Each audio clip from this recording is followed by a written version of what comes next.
Magandang oras mga kababayan, narito na ang pinaka-latest update natin sa magiging lagay ng ating panahon ngayong araw at sa susunod na 24 oras. May update tayo sa nabubuong low pressure system sa may timog silangan ng Mindanao at lalakas ba ito bilang bagyo sa mga susunod na araw. Alamin natin ang pinakabagong update dito at ang mga lugar na makakaranas ng maulang panahon. Unahin natin ang lagay ng panahon ngayong araw sa Mindanao at Eastern Visayas. Asahan ng maulap na kalangitan na may kalat-kalat na pag-ulan, pagkidlat at pagkulog. Ang kondisyong ito ay dulot ng Intertropical Convergence Zone o ITCZ, isang malawak na meeting point ng mainit at malamig na hangin mula sa dalawang hemisphere. Kapag nagbanggaan ng mga hangin dito, mabilis na bubuo ang makakapal na ulap at mga thunderstorms. Dahil dito, posible ang biglaang pagbaha at pagguho ng lupa, lalo na kapag dumikit-dikit ang mga thunderstorm cells at nagdala ng sunod-sunod na malalakas na buhos ng ulan. Maging mapagmatsyag lalo na sa mababang lugar at malapit sa ilog o creek. Samantala sa Metro Manila at sa nalalabing bahagi ng bansa, makakaranas naman tayo ng bahagyang maulap hanggang maulap na kalangitan na may mga panandiliang pag-ulan o thunderstorms. Ito ay dahil sa localized thunderstorms o mga biglaang pagbuo ng ulap kapag mainit ang surface at maraming moisture sa paligid. Karaniwan itong nabubuo sa hapon hanggang gabi, ngunit maaari ring maaga kung may naiwang lamig o nakulong na moisture mula sa gabi.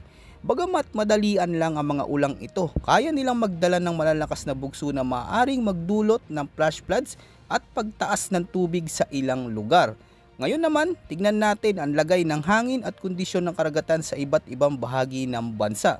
Sa extreme northern Luzon, iiral ang katamtaman hanggang malakas na hangin mula hilagang kanluran hanggang timog kanluran.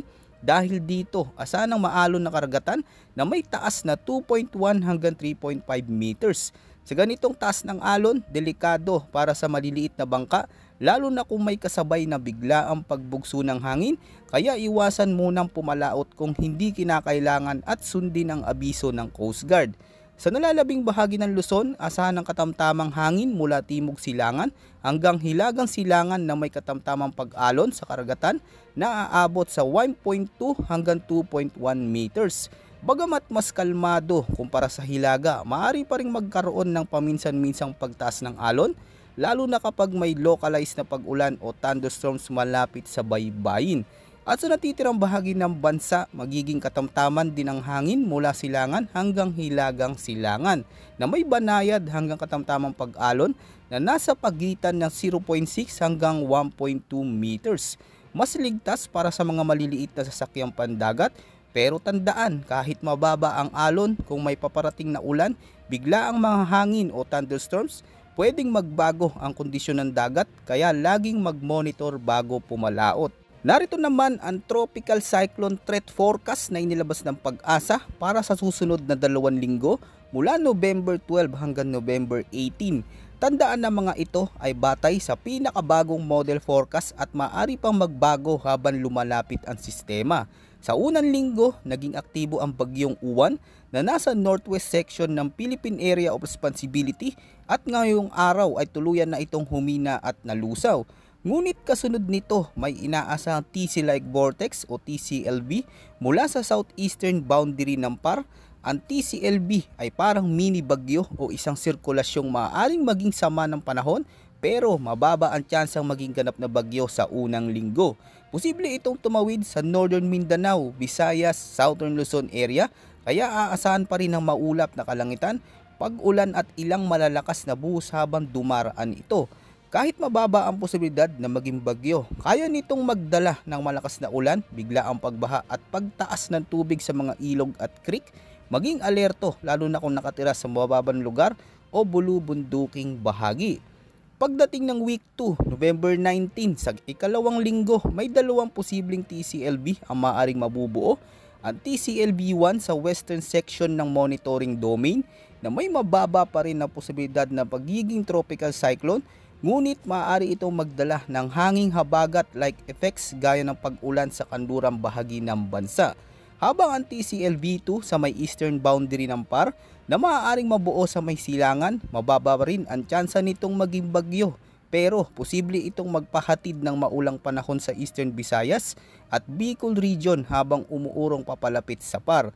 Sa kabuuan sa linggong ito, mas mababa ang posibilidad ng pagbuo ng ganap na bagyo, pero kahit hindi maging tropical cyclone, mahalagang tandaan na ang mga sirkulasyong ito ay may kakayahang magdala ng malalakas na ulang, biglaan thunderstorms at localized flooding, pag-ulan sa dagat na maaring magpaalon at maging peligroso sa maliliit na bangka. Ang punto rito, hindi porke may sama ng panahon ay agad na itong magiging bagyo. May mga pagkakataong mahina lang ang sistema pero nakakapagdulot pa rin ng malakas na ulan at pagbaha, lalo na kung sobrang basa na ang lupa sa isang lugar. Base sa mga global weather models, yung namataang low pressure sa silangan ng Mindanao ay malabong lumakas. Malaki ang posibilidad na manatili lang itong mahinang ulap, ulan at hindi umabot sa lakas ng bagyo. Habang nangyayari ito, humahataw na ang amihan sa norte at unti-unti itong bumababa hanggang gitna at timog ng Luzon. Sa ngayon, wala pa nakikitang bagyo na maaaring mabuo hanggang sa susunod na linggo. May ilang modelo na nagpapakita ng posibleng pagbuo ng ibang low pressure pero hindi pa nagkakaisa ang mga datos. Kaya hindi pa masasabing tiyak, kaya kahit mukhang kalmado ang sitwasyon, mahalaga pa ring mag-update dahil mabilis magbago ang panahon. Sa kabuuan, ang patuloy na nakakaapekto ay ang Intertropical Convergence Zone o ITCZ sa silangan at katimugang bahagi ng bansa. Para itong daan ng magkakasalubong na hangin mula sa hilaga at timog, at kapag nagbanggaan ng mga hangin dito, mabilis na nabubuo ang makakapal na ulap at mga thunderstorms. Kaya kahit hindi bagyo, maaari pa rin tayong makaranas ng malakas na buhos ng ulan, lalo na sa Mindanao, Eastern Visayas at ilang lugar sa Southern Luzon. At kahit mahina pa lamang ang sistemang umiikot sa silangan, kaya nitong magbigay ng ulan sa mga lugar na sobra ng basa ang lupa. Sa ganitong sitwasyon, mas madali ang pagtaas ng tubig, baha at posibilidad ng pagguho. Samantala, sa hilagang bahagi ng bansa, lumalakas ang hanging amihan, unti-unti itong bumababa kaya ramdam na sa gitna at timog Luzon ang malamig na simoy at mga pailan-ilang pag-ambon o pag-ulan. At kung titignan ang long-range models, may ilan pang posibleng low-pressure system sa malayong karagatan pero hindi pa ito nagkakasundo kaya hindi pa malinaw ang kanilang posibleng galaw. Sa mga lugar na apektado ng ITCZ, mag-ingat sa biglaang pagbaha lalo na kapag may malalakas na thunderstorms. Iwasan muna ang pagpunta malapit sa ilog, creek at bundok kapag sunod-sunod ang ulan. Mataas ang tsansa ng pagguho ng lupa. Patuloy na mag-monitor sa mga opisyal na abiso dahil mabilis magbago ang galaw ng ulap, hangin at ulan. Tandaan, kahit walang bagyo, ang ITCZ ay sapat para magdala ng malakas na ulan at panganib. Kaya maging handa, manatiling alerto at siguraduhin ang kaligtasan ng pamilya habang binabantayan natin ang pabago-bagong galaw ng panahon.